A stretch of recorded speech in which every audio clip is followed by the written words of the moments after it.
Hello everyone, मैं शिवम द्विवेदी उपस्थित हूँ एक बार फिर आप लोगों के सामने अपनी इस नई क्लास के साथ। आज की इस क्लास में हम बात करने वाले हैं कुछ ऐसे महत्वपूर्ण क्वेश्चंस के बारे में जो कि आपके यूपी बोर्ड 10th क्लास की परीक्षा के लिए बहुत ही ज़्यादा इम्पोर्टेंट है। ये तीनों क्वेश्चन जो आपको आपकी स्क्रीन पर दिख रहे हैं, ये तीनों क्वेश्चन हम आज आपको आपकी परीक्षा के लिए बताएंगे। ये तीनों क्वेश्चन आपकी परीक्षा के लिए बहुत ही ज़्यादा इम्पोर्टेंट है, इसलिए आप लोग मन लगाकर इस वीडियो को अंत तक जरूर देखें। स्क्रीन पर दिख रहे पहले क्वेश्चंस को आज हम अभी आपको बताने जा रहे हैं। पहले क्वेश्चन के कंप्लीट होते ही आपको शेष दो क्वेश्चन तुरंत बताए जाएंगे। वीडियो को अंत तक जरूर देखें और सब्सक्राइब भी करें। सबसे पहले आप दिए हुए दो समीकरणों को लिखेंगे। समीकरण दिया है 5x - y = 5 और दूसरा समीकरण दिया है 3x - y = 3। पहले को पहला और दूसरे को दूसरा समीकरण मान लीजिए। देखिए, ग्राफ खींचने वाले आपने बहुत सारे क्वेश्चन पहली एक्सरसाइज में किए हैं। हम आपको फिर भी इस क्वेश्चन को अच्छे से बताएंगे। तो आप लिखेंगे समीकरण 1 से। आप समीकरण 1 को उतार दीजिए। क्या लिखा है? 5x - y = 5। यदि आप y को दूसरी तरफ भेजें तो वो कैसा हो जाएगा? प्लस का। और 5 को जब आप इधर लेकर आएंगे तो वो कैसा हो जाएगा? माइनस का। हम ऐसा क्यों कर रहे हैं? हम एक चर को एक तरफ और दूसरे को दूसरी तरफ लिख रहे हैं ताकि समीकरण को आसानी से हल किया जा सके। आप इसे लिख सकते हैं y = 5x - 5। हमने इसको पूरी तरीके से पूरा रिवर्स कर दिया है।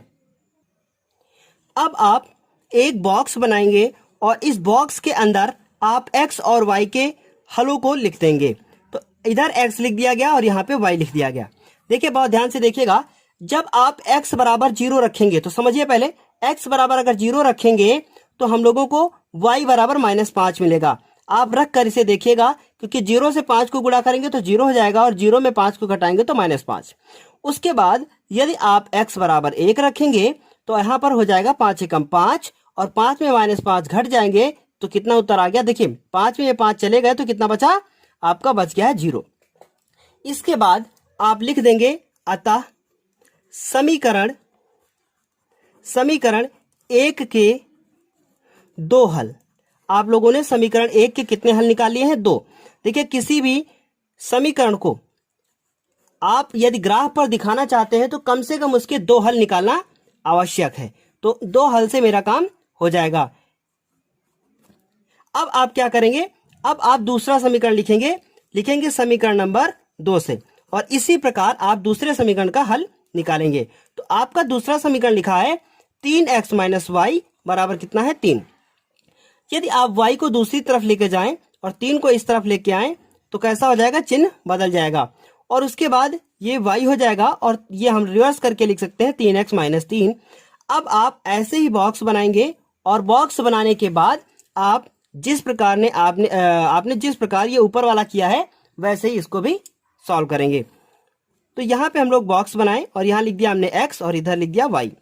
अब आप यदि x = 0 रखते हैं तो x = 0 रख दिया गया है तो y का मान कितना आएगा? देखिए, ये 0 हो जाएगा तो कितना बचेगा? -3 बचेगा। अब यदि आप x = 1 रखें या 2 रखें, जो आपका मन, तो आपका आंसर कितना आएगा? 1। और उसके बाद यहां से हो जाएगा मेरा 1 को जब 3 से गुणा करेंगे 3 और 3 में 3 चले गए, कितने बचे? 0। फिर आप लिख सकते हैं अतः समीकरण, बहुत ध्यान से आप देखिएगा इसको, अतः समीकरण 2 के 2 हल। अतः समीकरण 2 के 2 हल कौन कौन से मिले हैं? 0, -3 व 1, 0 है। अब आप इसे ग्राफ कॉपी पर, इन दोनों समीकरणों को आप ग्राफ कॉपी पर बना देंगे। अब कैसे बनाएंगे वो हम आपको अभी बताते हैं। अब आप सबसे पहले x अक्ष और y अक्ष को बनाएंगे। तो ये एक y अक्ष हो गया है और उसके बाद ये एक दूसरा x अक्ष हो गया है। इसे आप x अक्ष और इसे आप y अक्ष लिख देंगे। उसके बाद आप देख रहे हैं कि सबसे जो ये हमारे हल प्राप्त हुए, इनमें सबसे मैक्सिमम नंबर कितना आ गया है? 5। तो आप कम से कम 5 पॉइंट जरूर फाइंड करेंगे इन रेखाओं में। तो ये मेरा हो गया पहला, फर्स्ट, 2 और यहाँ पे फर्स्ट, ये सेकंड, फिर उसके बाद थर्ड और ये फोर्थ और ये फिफ्थ। इसी प्रकार पूरे में बना लेंगे। ये ग्राफ का प्रोफार्मा अब पूरी तरीके से तैयार है। आपने देखा कि आपका जो ये पहले समीकरण के जो हल मिले थे वो कितना था, 0,-5। तो अब आप इसमें 0,-5 ढूंढेंगे। तो x पे हमें 0 चलना है और y पे हमें -5 चलना है। तो 0 पे चलेंगे तो मतलब चलना ही नहीं है, और y पे मुझे -5 आना है, तो हमें नीचे की ओर आना है। इस ग्राफ में आप इस तरफ माइनस में नंबर और इधर माइनस और उधर प्लस और इधर प्लस में लिखेंगे। तो आपको ये मिल गया है 0,0,-5। उसके बाद और दूसरा हल कौन सा है, 1,0। तो आपका 1,0 कौन सा होगा, ये वाला होगा। आप इसे डार्क कर दीजिए। उसके बाद आप इसका हल ढूंढिए। तो उसको हल करने से पहले आप सबसे पहले इस समीकरण को, जो हम लोगों ने इसके 2 हल ढूंढे हैं, उनको हम लोग यहाँ पे लाइन द्वारा बना देते हैं। आप देख रहे हैं कि ये हमारा समीकरण तैयार है और हम इसका ग्राफ हम लोगों ने खींच लिया है। और कितना है, 5x - y बराबर कितना है, 5। उसके बाद आप दूसरे जो हल हम लोगों को प्राप्त हुए थे उसकी लाइन खींचेंगे। क्या लिखा हुआ है, समीकरण के 2 हल 0,-3 और 1,0। तो 0,-3 को जब आप ढूंढेंगे तो ये हल यहां मिलेगा, और उसके बाद 1,0 तो हमारा कॉमन हो गया है। अब आप इसे भी उसी प्रकार खींच देंगे। इस तरीके से ये दूसरी समीकरण जो हम लोगों की थी वो कितनी थी, 3x - y बराबर कितना हो गया, 3। अब ये प्राप्त हो गया है। उसके बाद ग्राफ तो खींचा जा चुका है। उसके बाद लिखा हुआ इन रेखाओं और y अक्ष से बने त्रिभुज के शीर्षों के निर्देशांक। तो देखिए ये रेखा एक ये हो गई, दूसरी ये हो गई, और इसके बाद हमें y अक्ष लेना है। तो y अक्ष मेरा कौन सा है, ऊपर वाला ये है और ये है। तो आप देख रहे हैं ऊपर तो त्रिभुज बिल्कुल भी नहीं बन रहा है, लेकिन y अक्ष ये भी है, तो यहाँ भी हम लोगों का ये त्रिभुज बन रहा है। अब देखिए रेखा एक ये हो गई, दूसरी ये हो गई, और ये मेरा y अक्ष इतना हो गया। इस तरीके से ये त्रिभुज हम लोगों को मिला है। तो इसके निर्देशांक आप देख रहे हैं क्या क्या मिल गए हम लोगों को। निर्देशांक मिले हैं यहाँ का 1,0 और ये वाला मिला है 0,-5। तो आप लिख दीजिए इसको 1,0, 0,-5। और तीसरा निर्देशांक हम लोगों को क्या मिला हुआ है, -3। तो आप इसे 0,-3 लिखेंगे, पहले x की वैल्यू और बाद में y की वैल्यू। भुज और कोट ये हमने आपको पिछले वीडियो में बताया है। इस तरीके से क्या हुआ कि हम लोगों ने ये समीकरण जो हम लोगों को दिए गए थे उसे हम लोगों ने ग्राफ के रूप में तैयार कर लिया है। एक लाइन इस क्वेश्चन में और लिखी हुई थी, लिखा हुआ था कि त्रिभुज का क्षेत्रफल भी ज्ञात कीजिए। तो त्रिभुज का क्षेत्रफल आप तब ज्ञात कर पाएंगे जब आप त्रिभुज के क्षेत्रफल का फॉर्मूला जानते होंगे। वो आप निर्देशांक ज्यामिति में आगे पढ़ेंगे, इसलिए अभी बताना उचित नहीं है। जब आप वो पढ़ लेंगे तो आप वो बिल्कुल आसानी से कर लेंगे, क्योंकि इस क्वेश्चन में जब निर्देशांक हमें प्राप्त होते हैं तो उसको त्रिभुज के क्षेत्रफल को ज्ञात करना बहुत ही ज्यादा आसान है।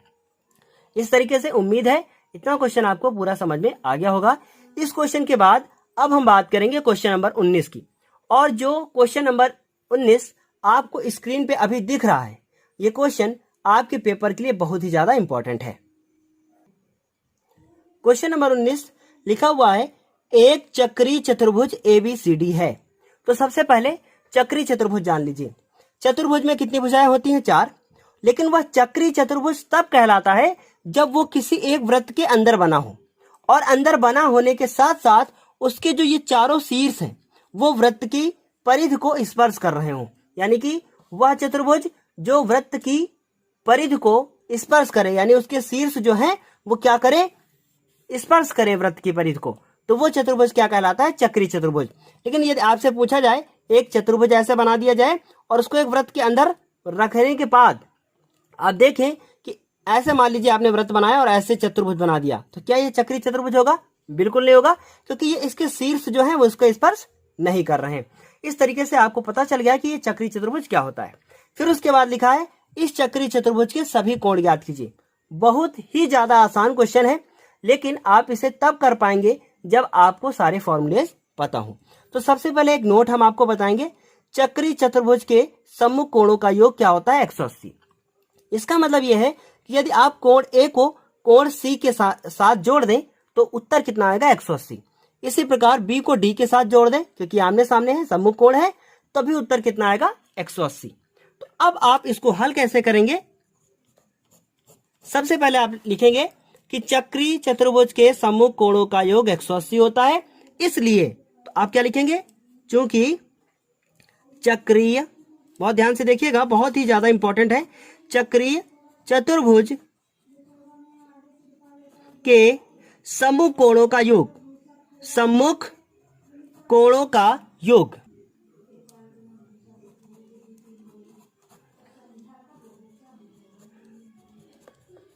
180 होता है। तो आप लिख सकते हैं कि कोण ए और कोण सी यदि इनको आपस में जोड़ा जाए तो उत्तर कितना आएगा 180। आप देख रहे हैं कि कोण ए का जो मान है वो कितना है, वो है 4y प्लस 20 और कोण सी का मान जो है वो कितना है माइनस का 4x। माइनस लिखा था इसलिए हम लोगों ने माइनस के साथ लिख दिया है, बराबर कितना हो गया 180 हो गया है।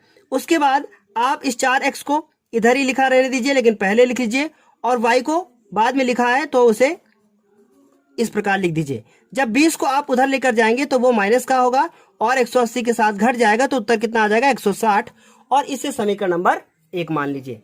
इसके बाद आप क्या लिखेंगे, लिखेंगे तथा कोण अगर b को कोण d के साथ जोड़ा जाए तब उत्तर कितना आएगा, तब भी उत्तर कितना आएगा 180 आएगा। अब कोण b को आप देखें ध्यान से तो कितना लिखा है 3y माइनस 5, प्लस लगा दीजिए, देखिए इस बार ब्रैकेट के साथ लिख रहे हैं ताकि आपको ज्यादा बेहतर समझ में आए, और 7x प्लस 5 बराबर कितना हो जाएगा 180। ब्रैकेट को ओपन कर दीजिए, 3y माइनस 5 माइनस 7x और प्लस 5 बराबर कितना हो गया 180 हो गया। अब आप देख रहे हैं ये लिखा है माइनस का 7x, उसके बाद 3y प्लस का 3y और ये 5 से 5 कट गया, बराबर कितना हो गया 180 हो गया। इसे आप समीकरण नंबर कितना मान लेंगे 2। अब आप इन दोनों समीकरणों को हल कर देंगे और हल करने के बाद x और y के मान को प्राप्त कर लेंगे। तो हम लोग लिखेंगे समीकरण 1 को, बहुत ध्यान से देखिएगा, यहां 4 है और यहां 7 है। तो यदि आप इस समीकरण को 7 से गुणा करें और इस समीकरण को 4 से गुणा करें तो ये दोनों आपस में क्या हो जाएंगे, बराबर हो जाएंगे। तो हमें वही करना ही पड़ेगा, अन्यथा ऐसे सॉल्व नहीं होगा। तो आप इस समीकरण को बहुत ध्यान से देखिएगा, इस समीकरण को हम गुणा करेंगे किससे 7 से, और इस समीकरण को हम गुणा करेंगे कितने से कर देंगे, देखिए अगर इसे 7 से करेंगे तो 28 होगा, इसे 4 से करेंगे तो ये भी 28 होगा। आप समीकरण 1 को 7 से व समीकरण 2 को 4 से गुणा करने पर अब समीकरण 1 को जब आप 7 से गुणा करेंगे तो कितना हो जाएगा माइनस का 28x और प्लस का 28y, और इसे 7 से गुणा कर रहे हैं तो 7 का 0 से करेंगे तो 0 हो जाएगा। 7 छंग 42 के 2 हुए, हासिल लगे 4 और 7 एकम 7, 7 4 11 हो गया। उसके बाद इस समीकरण को 4 से करना है तो 4 7 कितना हो गया माइनस का 28x और 4 3 कितना हो गया 12y। उसके बाद जब आप इसको 4 से करेंगे तो 0 और 4 8 32, हासिल लगे 3 और 4 एकम 4, 4 3 कितना हो गया 7। उसके बाद आप देख रहे हैं कि यहां भी माइनस है और यहां भी माइनस है, चिन्ह को हमें विपरीत करना होता है। जब तक आप चिन्ह विपरीत नहीं करेंगे ये हल नहीं होगा। तो हम लोग इसको विपरीत करने के लिए इसे प्लस कर देंगे, इसे माइनस कर देंगे और इसे भी माइनस कर देंगे। अब कैसे पता चलता है कि ये चिन्ह कैसे बदले जाते हैं, ये आपको विलोपन विधि में पढ़ाया जा चुका है, लेकिन यदि आपने अभी वो नहीं पढ़ी है तब भी हम आपको बताते हैं कि जब भी ये दोनों समान चिन्ह होते हैं तो इसके चिन्ह को बदल दिया जाता है। यहाँ माइनस है तो प्लस है, प्लस है तो माइनस है, और प्लस है तो यहाँ माइनस कर दिया गया है। और जब भी चिन्ह बदले जाते हैं तो हम लोग यहाँ लिखते हैं घटाने पर। अब आप इसे कैंसिल आउट कर देंगे। 28 में से 12 को जब आप घटाएंगे तो कितना बचेगा 16y बचेगा, और ये लिखा हुआ है 1120। 1120 में से आप जब 720 को घटा देंगे तो कितना उत्तर आएगा 400। अब 16 जब नीचे जाएगा तो कैंसिल आउट हो जाएगा, तो देखिए कितना बचेगा। जब आप 16 से इसको काटेंगे तो कितना होगा 16 का 16, 16 दूना 32, और उसके बाद 8 बचेगा और 16 पंचे 80। तो y का मान कितना आ गया है 25 आ चुका है। अब आप y का मान उठाकर किसी एक समीकरण में रखेंगे ताकि आपको x का मान पता चल जाए। क्या लिखेंगे, लिखेंगे y बराबर 25 समीकरण नंबर 1 में रखने पर। अब आप देख रहे हैं कि क्या लिखा हुआ माइनस का 4x प्लस 4, इसको देखकर लिख रहे हैं हम लोग, और y का मान कितना हो गया है 25, बराबर कितना हो गया है 160। अब ये लिखा है माइनस का 4x, तो माइनस 4x हो गया। 25 को 100 और उधर जाके घट जाएंगे। देखिए बहुत ध्यान से, 25 को जब 100 के साथ गुणा करेंगे, 25 को जब 4 के साथ गुणा करेंगे तो कितना हो जाएगा 100, और उधर जाके हम लोग घटा देंगे तो कितना उत्तर आ जाएगा 60। अब इस -4 को हम लोग नीचे लेकर जाएंगे तो कितना हो जाएगा 60, और ये हो गया माइनस का 4। तो इसको जब काटेंगे हम लोग तो कितना हो जाएगा 15। x बराबर कितना आ गया माइनस का 15, क्योंकि ये माइनस यहाँ लिखा है तो इसे ऊपर लिख दिया गया है। अब आपका x और y का मान प्राप्त हो चुका है। अब आप लिखेंगे अतः कोण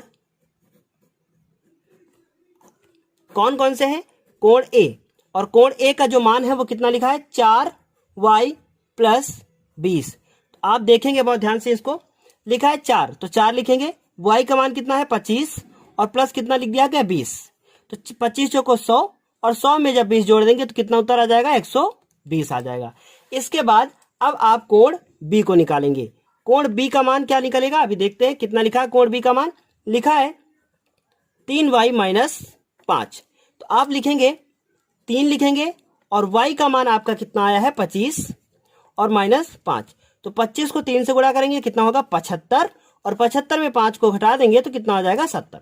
इस तरीके से हम लोगों का कोण A ज्ञात हो चुका है। कोण A बराबर आपने कितना निकाला है 120, और कोण B बराबर कितना निकाल लिया है 70। अब आप देखेंगे कि कोण C और D कैसे निकाला जाएगा। तो हम आपको यहां बताते हैं, लिखेंगे क्योंकि कोण C बराबर आपने कितना माना है -4x, तो आप क्या लिखेंगे, इसे लिखेंगे माइनस और 4 और x का मान आपका आया है -15। तो 15 चौको कितना हो जाएगा 60। इस तरीके से कोण C का मान कितना आ चुका है 60 आ चुका है। अब कोण D बराबर कितना लिखा हुआ है, कोण D बराबर लिखा हुआ है -7x + 5। तो आप लिखेंगे -7x + 5। तो 7 लिखेंगे माइनस का, x का मान -15 और +5। इस तरीके से कोण D का मान आ जाएगा हमारा, देखिए 15 को 7 से गुणा करेंगे तो 15 7 105, माइनस माइनस प्लस हो जाएगा और 5 उसमें जुड़ जाएगा तो उत्तर कितना आ जाएगा 120 आ जाएगा। नहीं 15 7 105 और 5 उसमें जुड़ेगा कितना हो जाएगा 110। इस तरीके से कोण D का जो मान आ गया है वो कितना आ गया है 110 आ गया है। अब आप देख रहे हैं कि कोण A को अगर कोण C के साथ जोड़ा जाए, बहुत ध्यान से आंसर अपना मिलाइएगा, A को अगर C के साथ जोड़ा जाए तो इधर 120 है और यहाँ कितना है 60, जोड़ने पर कितना हो गया 180। 70 को 110 के साथ जोड़ेंगे तो कितना हो गया 180। इस तरीके से आप अपना आंसर जो है वो चेक कर सकते हैं। अभी आपको क्वेश्चन नंबर 19 कंप्लीट करवा दिया गया है। अब इस 19 नंबर क्वेश्चन के बाद हम बात करेंगे क्वेश्चन नंबर 20 के बारे में। ये क्वेश्चन नंबर 20 लिखा हुआ है, एक कक्षा के विद्यार्थियों को पंक्तियों में खड़ा होना है। तो देखिए, यदि आपको अपने पैरों पे खड़ा होना है तो आपको अभी से मेहनत करके पढ़ाई करनी होगी। यदि आप मेहनत करके पढ़ाई नहीं करेंगे तो आप मैथ को जो खेल समझ रहे हैं वो खेल आपका बहुत बिगड़ जाएगा और आप अपने पेपर में नंबर नहीं गेन कर पाएंगे। तो अच्छे नंबर लाने के लिए कम से कम वीडियोस को रोज देखें और साथ ही साथ अदर बुक्स को भी पढ़ें। लेकिन यदि आप मेरे वीडियोस को ही लगातार देखेंगे तब भी मैं दावा करता हूं कि आपके कमज़ोर होने के बावजूद, यदि आप कमज़ोर हैं, बहुत लोग अच्छे हैं पढ़ने में, जो लोग अच्छे हैं हम उनकी तारीफ़ करते हैं, जो लोग कमज़ोर हैं हम उनकी तारीफ़ भी करते हैं कि वो कम से कम मेहनत करके पढ़ाई करना चाहते हैं। आप मेहनत करेंगे तो आपको सफलता जरूर मिलेगी, है ना। तो लिखा है, एक कक्षा के विद्यार्थियों को पंक्तियों में खड़ा होना है। यदि पंक्ति में 3 विद्यार्थी अधिक होते हैं तो एक पंक्ति कम होती है, और यदि पंक्ति में 3 विद्यार्थी कम होते हैं तो 2 पंक्तियां अधिक बनती हैं। कक्षा में विद्यार्थियों की संख्या ज्ञात कीजिए। बहुत अच्छा क्वेश्चन है। जब तक आप इस क्वेश्चन का कॉन्सेप्ट नहीं जानेंगे आप इस क्वेश्चन को नहीं कर पाएंगे।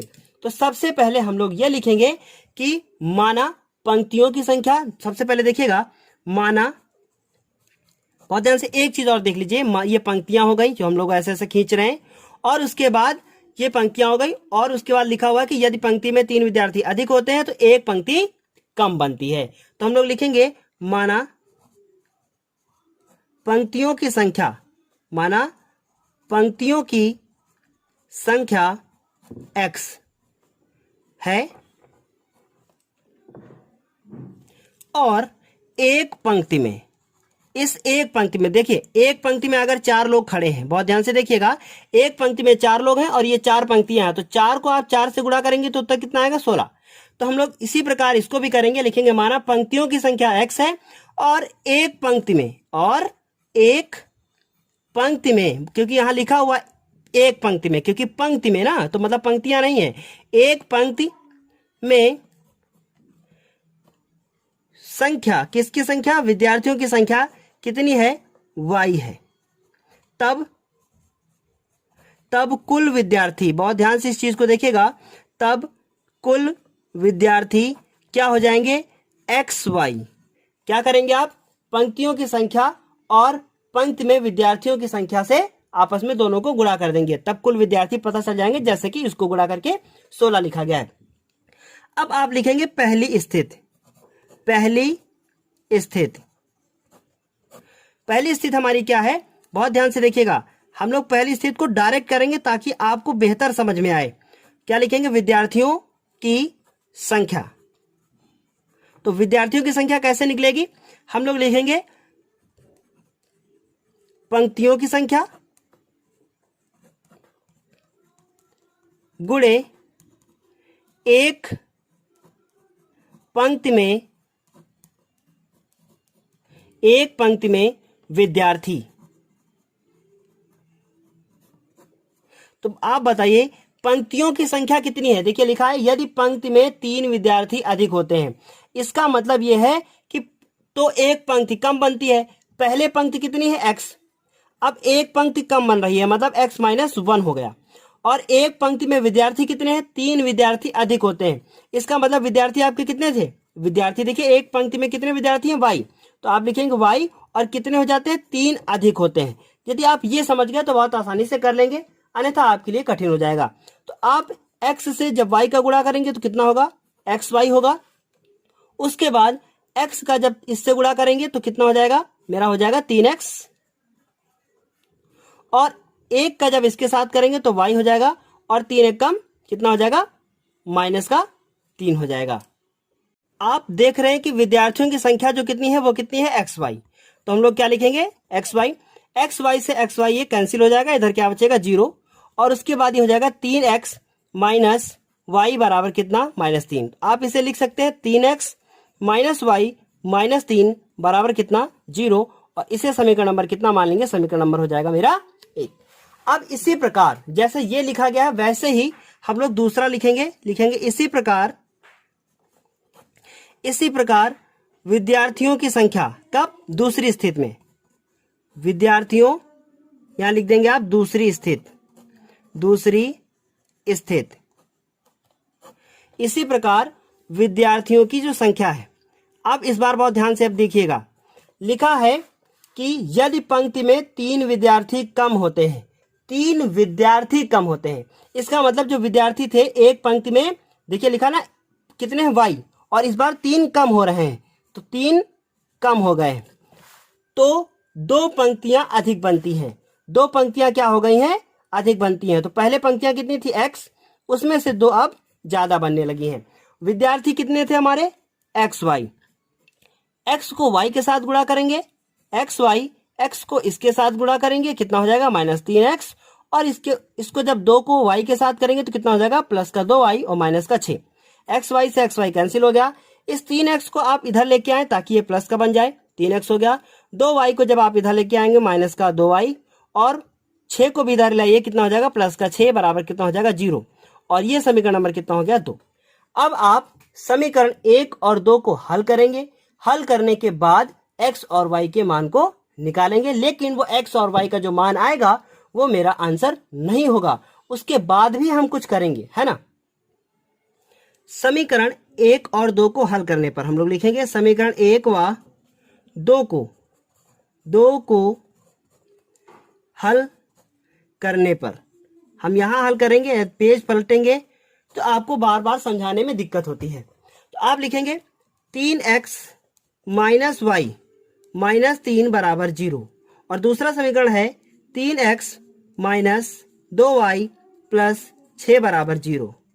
इसके बाद आप देख रहे हैं कि ये इसके गुणांक तो आपस में बराबर है लेकिन चिन्ह एक जैसे नहीं है, तो आप नीचे वाले के चिन्ह को बदल देंगे और उसके बाद देखेंगे 3x से 3x कैंसिल हो गया, प्लस के 2y माइनस के y, तो उत्तर कितना आ जाएगा? आपका उत्तर जो आएगा वो कितना हो जाएगा? y और माइनस माइनस ये जुड़ जाएंगे, माइनस 9 बराबर 0। 9 को आप जब दूसरी तरफ ले जाएंगे तो कैसा आ जाएगा? प्लस का हो जाएगा। अब y बराबर 9 आप समीकरण नंबर 1 में रख देंगे। आपका समीकरण नंबर 1 है 3x माइनस वाई माइनस 3 बराबर 0। तो आपने लिखा 3x और y के स्थान पे कितना है? 9 माइनस 3 बराबर कितना हो गया? 0। देखिए पढ़ना बहुत ही ज्यादा जरूरी है, इसलिए अभी से पढ़ना शुरू कर दें, वरना आपको बाद में बहुत पछताना पड़ सकता है। वो पछताने वाली स्थिति ना प्रकट हो, इसलिए पढ़ना बहुत ही ज्यादा जरूरी है। उसके बाद 9 में से 3 जुड़ गए, कितने हो गए? माइनस 12। तो 3x 12 को उधर लेकर जाएंगे तो प्लस का हो जाएगा। x बराबर हो गया 12/3 और 3 कम 3 3 चौको 12, तो x का मान कितना आ जाएगा? 4। 3 को नीचे ले जाने के बाद अब x और y के मान आप लोगों ने ज्ञात कर लिए हैं। अब लास्ट लाइन आप क्या लिखेंगे? लिखेंगे अतः। बहुत ध्यान से देखिएगा क्योंकि हम लोगों से पूछा गया कक्षा में विद्यार्थियों की संख्या, तो आप लिखेंगे अतः कुल विद्यार्थी बराबर, बहुत ध्यान से इस चीज को देखिएगा, बहुत इंपॉर्टेंट लाइन है, अतः कुल विद्यार्थी बराबर x डॉट y। तो आपका x का मान कितना आया था?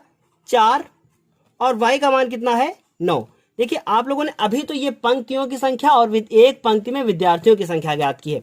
जैसा कि हमने अभी आपको 4 गुणे 4 बताया था, वैसे आपने 4 गुणे 9 ज्ञात किया, संख्या ज्ञात की है अभी। अब आप इसको गुणा करेंगे तो कितना हो जाएगा? 36। इसका मतलब क्या है कि विद्यार्थियों की संख्या कितनी थी? 36 थी। इस तरीके से ये क्वेश्चन अभी कंप्लीट हो चुका है। क्वेश्चन के साथ साथ आपने 3rd चैप्टर को भी कंप्लीट कर लिया है। अब हम अपने अगली क्लास में आपको 4th चैप्टर की स्टार्टिंग बताएंगे, उसके कुछ मूलभूत सिद्धांत के बारे में बताएंगे। आपको एक बात और बताना चाहेंगे, अभी जैसे जैसे ये सारे चैप्टर कंप्लीट होते जाएंगे हम आपको अनसॉल्व सॉल्व करवाएंगे, और साथ ही साथ अभी आप लोगों ने देखा कि इस 3rd चैप्टर में मेरे 37 वीडियोस हो चुके हैं। कितने वीडियो हो गए हैं? 37। और एक्सरसाइज कितनी थी? एक्सरसाइज थी आई तक, ABCDEFHI, 3 3 6 2 8 एक्सरसाइज थी हमारी। 8 एक्सरसाइज में आपने 37 वीडियो के माध्यम से इस चैप्टर को कंप्लीट किया है। हमें उम्मीद है आप ऐसे ही हमारा साथ निभाते रहेंगे और अपने साथ साथ हमारे भी ज्ञान को बढ़ाते रहेंगे। तब तक के लिए धन्यवाद। सब्सक्राइब करना ना भूलें, और साथ ही साथ जिसको भी ये क्लास समझ में आ गई है आप कमेंट में अपना नाम लिखकर मैसेज जरूर करें। धन्यवाद।